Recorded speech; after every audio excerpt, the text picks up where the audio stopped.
Juan en 1 Samuel 6, leamos hasta el versículo 6. Dice: y estuvo el arca de Jehová en tierra de los filisteos 7 meses. Entonces los filisteos, llamando a los sacerdotes y adivinos, preguntaron: ¿qué haremos del arca de Jehová? Hacednos saber de qué manera hemos de devolver el arca a su lugar. Y ellos dijeron: si enviares el arca de Dios de Israel, no la enviaréis vacía, sino pagada la expiación. Entonces seréis sanos y conoceréis por qué no se apartó de vosotros su mano. Y ellos dijeron: ¿y qué será la expiación que pagaremos? Y ellos respondieron: conforme al número de los príncipes de los filisteos, 5 tumores de oro y 5 ratones de oro. Por una misma paga, porque una misma plaga ha afligido a todos vosotros y a vuestros príncipes. Y haréis pues figuras de vuestros tumores y de vuestros ratones que destruyen la tierra. Y daréis gloria a Dios de Israel. Quizá aliviará su mano sobre vosotros y de sobre vosotros y sobre vuestros dioses y de sobre vuestra tierra. ¿Por qué endurecéis vuestro corazón? Como los egipcios y Faraón endurecieron su corazón, después que los había tratado así, no lo dejaron ir, se fueron. Amén. El miércoles pasado no salimos del versículo 1, ¿no es cierto? Hablamos de la importancia de la presencia del Señor. ¿Cómo era esa manifestación de la presencia del Señor en el Antiguo Testamento, ¿no es cierto? Que había una forma visible de la presencia del Señor. Dice la Escritura que en el tabernáculo había casi permanentemente una nube, ¿no es cierto? Esa nube simbolizaba la presencia de Dios. Cuando Moisés salía para entrar al tabernáculo, esa nube bajaba al tabernáculo, ¿cierto? Y ellos tenían temor y sabían que había una solemnidad, pues, en el tabernáculo y en el culto y en la adoración que ellos ofrecían al Señor. Así que ellos aquí perdieron el arca, y perder el arca era pues enorme fracaso, ¿no es cierto? Porque era de alguna manera perder por lo menos temporalmente la presencia de Dios, o la desaprobación de Dios, o la muestra del disgusto de Dios por la conducta del pueblo, ¿cierto, hermanos amados? Dice aquí, estuvo 7 meses el arca en medio de los filisteos. Nosotros en este tiempo, en el tiempo de la gracia, nosotros estamos en mejores condiciones que los que estuvieron en el Antiguo Testamento, porque nosotros tenemos la gracia de tener el Espíritu Santo en nuestro corazón. Es decir, podemos tener la presencia permanente del Señor. Incluso dice el 1 Corintios, dice que nosotros somos, creo que es 2 Corintios 6, dice que somos templos, como en el Antiguo Testamento, templos del Espíritu Santo, donde el Espíritu Santo mora. Esa es una gracia que no tenían ellos. El Espíritu Santo no había venido en el Antiguo Testamento sobre ninguna persona para poseer esa persona. Venía esporádicamente sobre personas para que desarrollaran una tarea especial solamente. Se iba.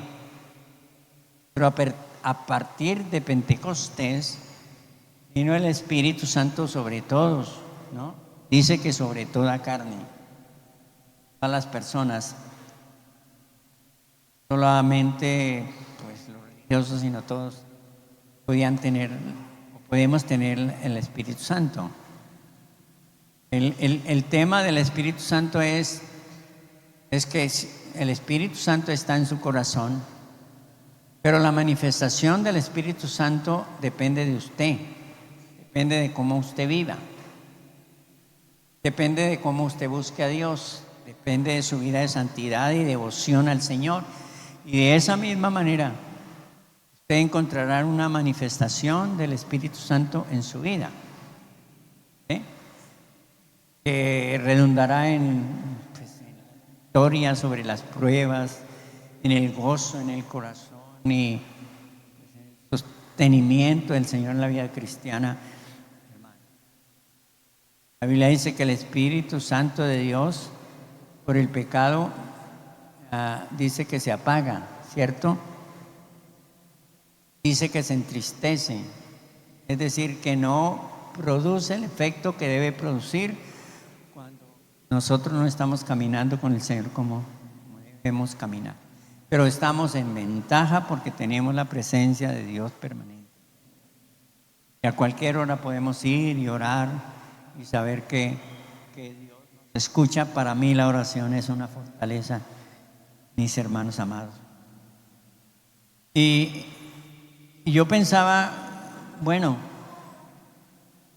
estuvo el templo, el tabernáculo, estuvo 7 meses sin el arca. La parte esencial y motivadora del tabernáculo era el arca, pero ahora el tabernáculo no tiene el arca. Y de por sí el culto en el tabernáculo pues decayó más, porque pues ¿para qué ofrecer sacrificios o todos los ritos que se ofrecían? Porque pues si ahí no está Dios, ¿para qué? ¿No le parece? Y ellos por 7 meses, hermanos, permitieron eso, ¿no? Y uno no ve en la Escritura que adelantaran acciones tendientes a recuperar el arca.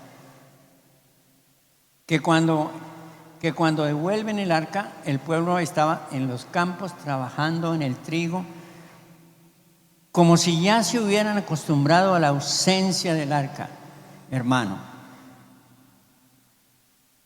Como si el arca es algo tan emblemático en el pueblo de Israel, no hace el pueblo de Israel ingentes esfuerzos para volver a traer el arca y volverla a poner en el templo, hermano, en Gabaón, donde debería estar, ¿no le parece? Y ahí hay una lección, hermano, ahí hay una lección.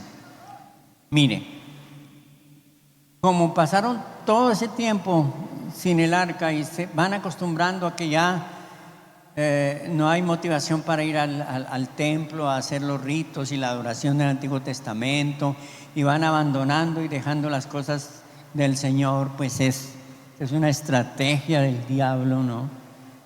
Para apartar el pueblo de Dios, mi hermano, y para que ellos no sientan en su corazón esa necesidad de adorar. ¿Ve? Y yo a veces me pregunto cómo la gente empieza a alejarse de Dios, a descuidar las cosas de Dios, y empiezan a acostumbrarse a vivir sin el culto, sin la adoración, sin el servicio al Señor, y pueden vivir en el mundo y no se inmutan por la manera como están viviendo. ¿No le parece que eso es triste y es grave, hermano?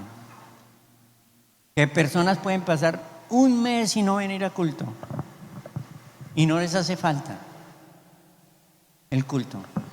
Que pueden pasar meses y no toman la Santa Cena y no les hace falta tomar la cena. Y eso es como lo que pasaba aquí con el pueblo de Israel. Mire, hermano, cuando yo era adolescente, yo tenía mucha pasión por las cosas de Dios. Yo iba a todos los cultos y teníamos culto el domingo por la mañana, el domingo por la tarde, el miércoles, el viernes y el sábado de jóvenes. Todos esos cultos en la semana. Iba a todos. Y por 5 años, en 5 años falté a un culto, en 5 años. Y yo estudiaba y trabajaba y servía en la iglesia, siendo pues un niño, un adolescente. Y ustedes saben que un adolescente que sea piadoso y que tenga ese récord de congregarse y de asistir, pues eso es... ¿No le parece? Y ese domingo, que yo no pude ir al culto, lamenté mucho porque estaba muy enfermo, tenía una fiebre muy alta y estaba allá en mi cuarto, yo vivía solo, pensando en el culto y añorando el culto y diciendo que me hacía falta el culto, pensando, hermano. Y yo digo, ¿cómo la gente puede ser tan descuidada con las cosas de Dios, hermano? Como ellos. Mire, en el libro de Daniel muestra cómo Satanás teje un plan para detener a Daniel, porque Daniel era una persona de oración. Daniel oraba por la mañana, al mediodía y por la tarde. 3 tiempos de oración y era un joven de oración. Entonces, dice la Biblia que los sátrapes, los políticos, pues, que estaban en el reino con él, porque él también hacía parte del gobierno, del reino, le tenían envidia porque él era el mejor de todos. Era el ministro estrella, por así decirlo. Le tenían envidia. Y dijeron, ¿qué hacemos? ¿Qué acusación le podemos levantar a este muchacho, a este joven? Y hicieron una investigación en cuanto al trabajo que él hacía en el reino y era completamente íntegro y no tenían nada que indilgarle de que hubiera hecho mal. Increíble la integridad de Daniel. Entonces inventaron, dijeron, bueno, pues digamos que por el término de un mes, que ninguno puede adorar a ningún Dios. Por el término, hicieron un edicto y lo firmaron. Edicto. Ese no era un plan de ellos, era un plan del diablo. Porque si Daniel no ora en un mes, si no ora Daniel en un mes, se muere Daniel espiritualmente. Se cae todo el trabajo que Daniel está haciendo. Se cae toda la oración que está haciendo por Jerusalén y por la restauración. Es un hecho, un plan estratégico del diablo para parar el impulso de clamor, de oración de Daniel. Hermanos, Satanás trabaja para apartarnos de Dios, para apartarnos de la pasión por el Señor, de la fidelidad por el Señor. Y usted, hermano, no se acostumbre a vivir sin esa pasión por Dios. De manera, pues, tan descuidada que si hoy no hace el devocional no pasa nada, que si mañana no lo hace, pues no pasa nada, que puede pasar hasta una semana y no pasa nada, y entonces hace otras muchas tareas y muchas cosas, va y hace deporte y hace cantidad de cosas, pero el devocional no le hace falta, ¿no es cierto? Ni eso no puede ser en un hijo de Dios. Nosotros los hijos de Dios debemos desarrollar pasión por el Señor, amor por el Señor. ¿Sí o no, hermanos? En medio de todas las tareas que nosotros tengamos, en medio de todo, tiene que ser primero nuestra devoción a Dios, hermano. Usted puede tener 50,000 cosas que hacer. Usted debe tener una devoción y amor especial, porque al fin y al cabo el que recompensa es Él. Él es el que ve. La Biblia dice, entra en su aposento y cerrada la puerta, ora a tu Padre que ve en lo secreto. Está en lo secreto, y tu Padre que ve en lo secreto, te recompensará en público. Bueno, por eso es que me demoro tanto, ¿no es cierto, hermanos? Pero vea, esas lecciones sí son dicientes, hermano querido. Así que había una negligencia rampante en cuanto a no traer urgentemente, sin mora, el arca. al pueblo, al templo donde debería estar el arca, ¿no es cierto? Pero por otro lado, hermanos, había una negligencia rampante también de los filisteos, que tienen el arca y les está trayendo perjuicio y juicio y no la devuelven. No la devuelven. El arca es un trofeo de guerra. Y el arca tiene fama de haber hecho, de que en su presencia se hubieran hecho milagros. Cuando seguramente conocían la historia de cuando Josué pues tomó a Jericó, que llevó pues todo el grupo de sacerdotes y llevaron el arca debidamente cargada y proclamaron y adoraron y el muro se cayó. Que cuando pasaron pues que sucedieron milagros y de alguna manera le habían puesto como cierto fetiche al arca, y tener eso ahí era una cosa victoriosa. La querían retener. Y yo los veo reteniéndola por 7 meses cuando ya no la pudieron retener más, hermanos amados. Mire, por una parte la obstinación de unos por traer la presencia de Dios y arreglar las cosas, y por otro lado la obstinación de los que no devuelven el arca, porque el devolver el arca era una forma de arrepentirse en sí. Si Dios está golpeando a una persona con juicio, ¿no es cierto? ¿Por qué no se deshace de las cosas que le traen el dolor y el juicio? ¿Por qué? ¿No le parece? Claro, hermano. Si usted lee el Salmo 38, si no estoy mal, sí, es el 38. Ese salmo, todo el salmo habla, David, del juicio que viene por causa del pecado. Y David fue negligente y no arregló las cosas rápido con Dios, y Dios empezó a azotarlo y azotarlo. Y en ese salmo dice: estoy encorvado, estoy doblegado y no puedo con la carga que pusiste, tus saetas traspasaron mi corazón. Y hay un lamento tremendo, porque David tardó en arrepentirse, tardó 1 año en arrepentirse, y consintió su pecado y no se arrepintió. Y Dios lo azotó, lo castigó. ¿Ven, hermanos? No puede usted ser negligente al llamado y exhortación de Dios cuando usted entiende que hay cosas que usted tiene que cambiar y arrepentirse de esas cosas. Amén. Amén, hermano. Y bueno, estoy todavía en el versículo 1.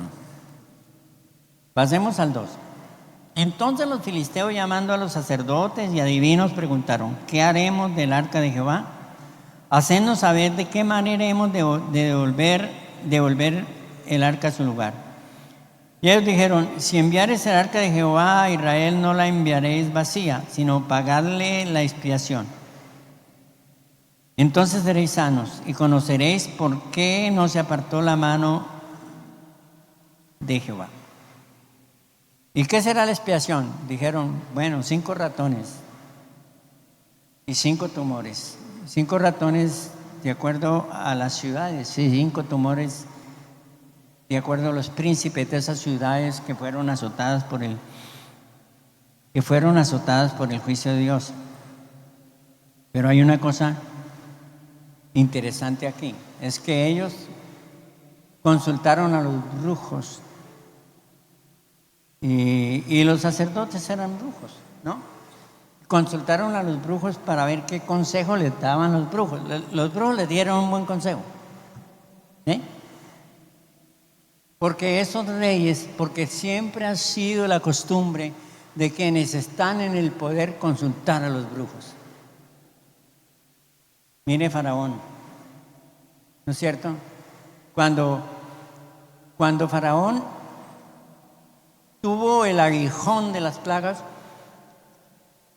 ¿A quién llamó? Pues a los brujos. ¿Y qué hicieron los brujos? Reproducieron los milagros. Y el corazón de Faraón se endurecía, ¿cierto? Y cuando ellos van por el desierto, y hay un rey que se llama Balac, y ve que el pueblo se acerca y dice, no, nos van a acabar a todos. ¿Qué hace Balac? Llama a un brujo, falso profeta, a Balaán, y lo llama nada menos ni nada más que lo llama para que maldiga el pueblo de Israel. Hoy ahí hay una lección para los que quieren maldecir a Israel.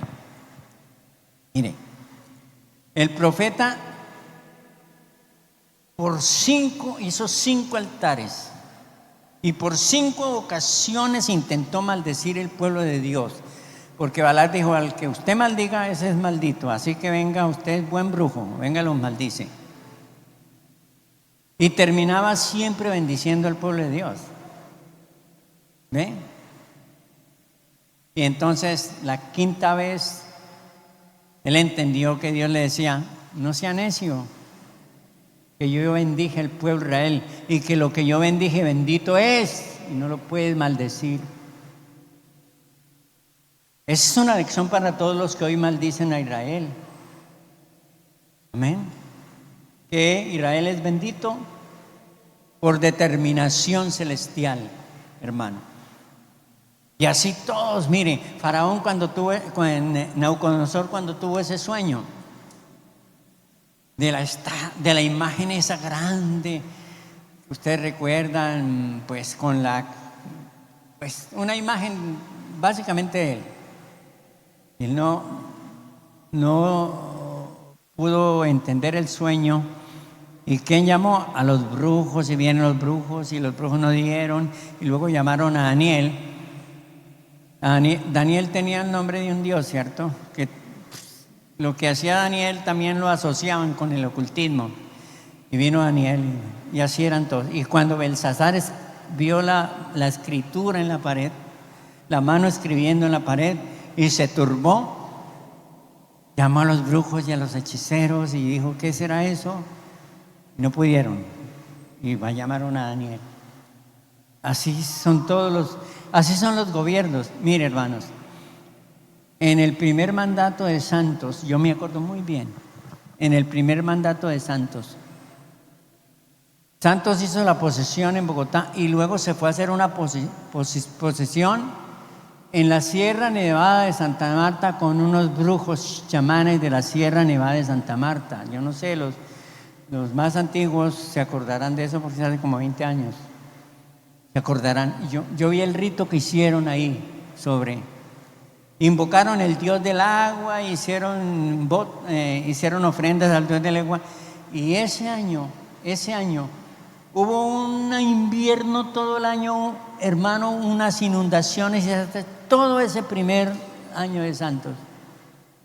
Invocó el dios pagano del ocultismo, del agua, y ahí tenga. Y así son todos. Y hermanos, miren, hay un brujo y se llama Mauricio Puertas, y ha sido el brujo de todos los presentes. Y Mauricio Puertas es un señor letrado, un señor parapsicólogo que lo entrevistaban en la televisión, y bueno, es el brujo el consejero de ellos. ¿Cómo puede bendecir Dios un país cuando los presidentes se apoyan? Mire qué hizo Petro antes de ganar. No hizo una sesión de brujería y hechicería en la plaza de Bolívar, llenó eso de humo, de chamanes y brujos. ¿No vieron? ¿Ustedes lo vieron? Y luego vino al río Magdalena, y en el río Magdalena hizo una sesión de brujería por el río Magdalena, y hizo un poco de conjuros y cosas por el río Magdalena, el señor Petro. Y después llevó todos esos brujos de esos indígenas que él quiere tanto, lo llevó a la casa de Nariño, y dependencia por dependencia hizo brujería en esa dependencia. Y luego pasó Francia Márquez, y Francia Márquez es como más brava en la brujería porque ella tenía unos muñecos ahí, unas cosas ahí horribles. Hermano, si consultaran a Dios? ¿No le parece? Si le pidieran a Dios. ¿Cómo tiene una persona la bendición de Dios si en lugar de recurrir a Dios recurren a los brujos? Hermanos. ¿Amén o no? Nosotros, hermanos, consultamos al Señor. Mire lo que hizo, mire lo que hizo Salomón cuando fue elegido rey. Se fue a un monte a adorar a Dios y ofreció 1000 sacrificios. 1000, dígame, qué barbaridad, hermanos. Una millonada en becerros y 1000 sacrificios. Y Dios estaba feliz con Salomón. Y Dios le apareció y le dice: bueno, ¿qué quiere? Pídame lo que quiere. Qué oportunidad, ¿cierto? ¿Y qué dijo Salomón? Señor, que me dé sabiduría para gobernar este pueblo. Qué maravilla, ¿cierto? Cuando usted ven a Bukele hablar, que a Bukele en El Salvador a las conferencias de pastores lo invitan a dar conferencias. Yo lo he visto. Y lo he visto hablando de los logros en el gobierno, diciendo que eso se atribuye a Dios y a la bendición y a la gloria de Dios sobre esa nación. Y yo quedo matado escuchando a una persona, porque es que una persona que tenga autoridad sobre un grupo de personas tiene mucha influencia y mucho poder, y puede desatar ese poder. ¿Ven? Y yo sí pienso que si vamos a orar por Colombia, debemos pedir al Señor que anule todos esos pactos que Petro hizo con los chamanes, todos esos pactos sobre Colombia, todo eso que hizo, todas esas cosas que hizo sobre Colombia, que el Señor las anule. Amén. Porque sin duda, pues, todos esos conjuros y esas cosas, pues, de alguna manera hacen efecto. Y uno piensa, bueno, pero pues, ¿por qué tanta gente lo sigue? ¿Y por qué ellos están como tan hechizados, los que lo siguen a él, tan hechizados, como idiotizados, que no vuelven en sí? ¿Qué les pasa? Dice uno, increíble, ¿qué les pasa? Pues están metidos en un espectro de hechicería promovido por el mandatario. Eso tiene efecto, hermanos, eso tiene efecto. Amén. Amén, hermanos. Necesitamos gente que tema a Dios, y gente que le pida la ayuda a Dios, y gente que se acerque a Dios. Al fin y al cabo la Biblia dice: separados de Él nada podemos hacer. Ténganlo seguro, hermano. Usted solo va a hacer las cosas en la ayuda de Dios. Pierde el año, hermano. Nosotros podemos ser ineptos, incapaces, débiles, podemos tener 1000 defectos, pero si nos apoyamos en Dios, hermanos, pare de contar. Y yo creo que la fortaleza de nosotros, los que estamos llenos de debilidades, incapacidades, ineptitudes, la fortaleza de nosotros es acercarnos a Dios en un clamor humillante y diciéndole: no puedo, no soy capaz, necesito que me ayude, necesito tu presencia, necesito. Amén, hermano. Gloria a Dios. Mira el consejo de los brujos. Y repito que los brujos le aconsejaron bien. Y les dijo: bueno, devuelvan el arca, pero no la devuelvan sola. Paguen una expiación, dicen ellos. Paguen una expiación. Son 5 tumores y 5 ratones. Y pónganle el arca en un carro nuevo y devuélvanla. La expiación, mire, la expiación era como una forma de pedir perdón a Dios, de que los filisteos pidieran perdón a Dios, como una forma, digamos, con una forma muy incipiente, muy ignorante de acercarse a Dios, pero al fin y al cabo son todos impíos que no saben cómo acercarse a Dios. Bueno, paguen una expiación, ¿no es cierto?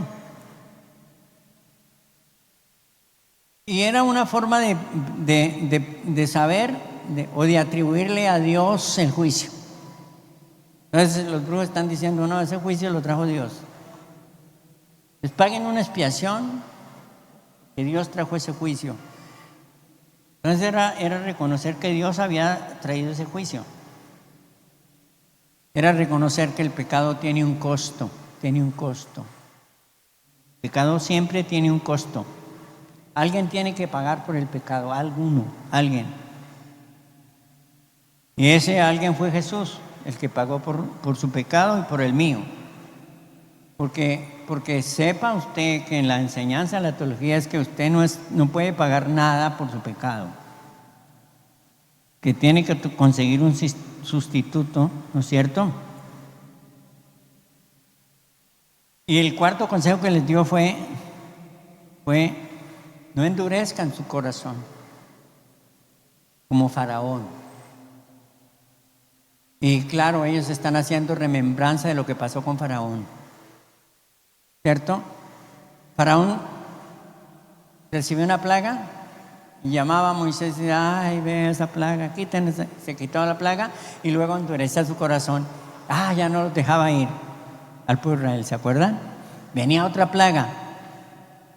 Y en el fulgor de esa plaga, en el sufrimiento, llamaba a Moisés. Y Moisés oraba y Dios quitaba la plaga. Y él, ya descansado de la plaga, entonces no dejaba ir al pueblo. Endurecía su corazón. Y lo que los brujos le están diciendo, vea, no haga como Faraón, que dejó acabarle el país, dejó arruinar el país. Dios arrasó con ese país. No endurezca su corazón. Devuelvan ya ese arca, si no los va a acabar a todos. Como en Egipto. Va a terminar hasta con el nido del perro, como dicen, ¿cierto? Gloria a Dios. Y luego ellos preguntan, bueno, ¿cómo vamos a devolver el arca? Lo devolvemos. Versículos 7 al 9. 7 al 9. Haced pues ahora un carro nuevo y tomad 2 vacas que críen, a las cuales no haya sido puesto yugo, y uncid las vacas al carro, y haced volver sus becerros detrás de ellas a casa.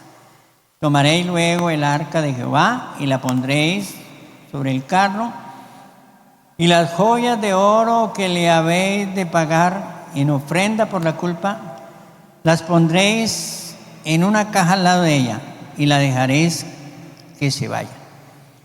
Yo observaré si sube por el camino de la tierra de Bexemen, el cual nos ha hecho este mal tan grande. Y si no, sabremos que no es humano lo que nos ha herido, sino que esto ocurrió por accidente.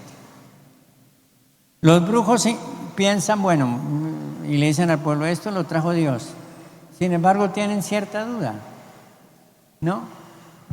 Y luego digo, hagan una cosa, cojan unas vacas, par de vacas, que tengan cría, que nunca se le haya puesto un yugo. Pongan un carro ahí, pongan el arca, y que esas vacas se vayan por el camino, 15 kilómetros, hasta Bexemen.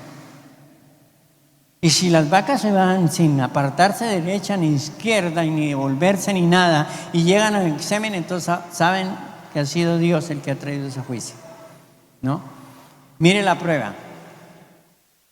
2 vacas que tengan crías, que tengan los becerros ahí. Quítenle los becerros y aparten los becerros. Que no le hayan puesto un yugo, porque si no saben manejar el yugo. Y pónganle ese yugo, pónganle el carro. Y suéltenlas que se vayan. Y si se van por el camino y llegan a Bexemen, pues, ¿no? Las vacas seguramente se van a devolver porque tienen las crías ahí. Van a dejar los bebés ahí. Esa era una prueba que estaban poniendo los brujos, ¿no es cierto? Ahora, ¿cómo saben que las vacas que no están acostumbradas al yugo se van a comportar como vacas experimentadas en cargar el yugo? Hasta en eso se ve la mano de Dios, hermano. ¿No le parece? Bueno, hemos hasta ahí, hermanos. Bendito Dios, gracias te damos por tu palabra. Concédenos que tu santa palabra toque nuestros corazones, Señor. Y no nos endurezcamos, como dicen los brujos al pueblo, como endureció su corazón Faraón ante las demandas tuyas, Señor. Dios mío, Dios de gloria, estamos en el proceso de aprender tu camino y aprender a conocerte. Y nosotros estamos empeñados en hacer tu voluntad, en estar dentro de tu voluntad, en poder agradarte, Señor, en hacer las cosas de corazón para ti, para la gloria de tu nombre, Señor. En el nombre de Jesús. Amén.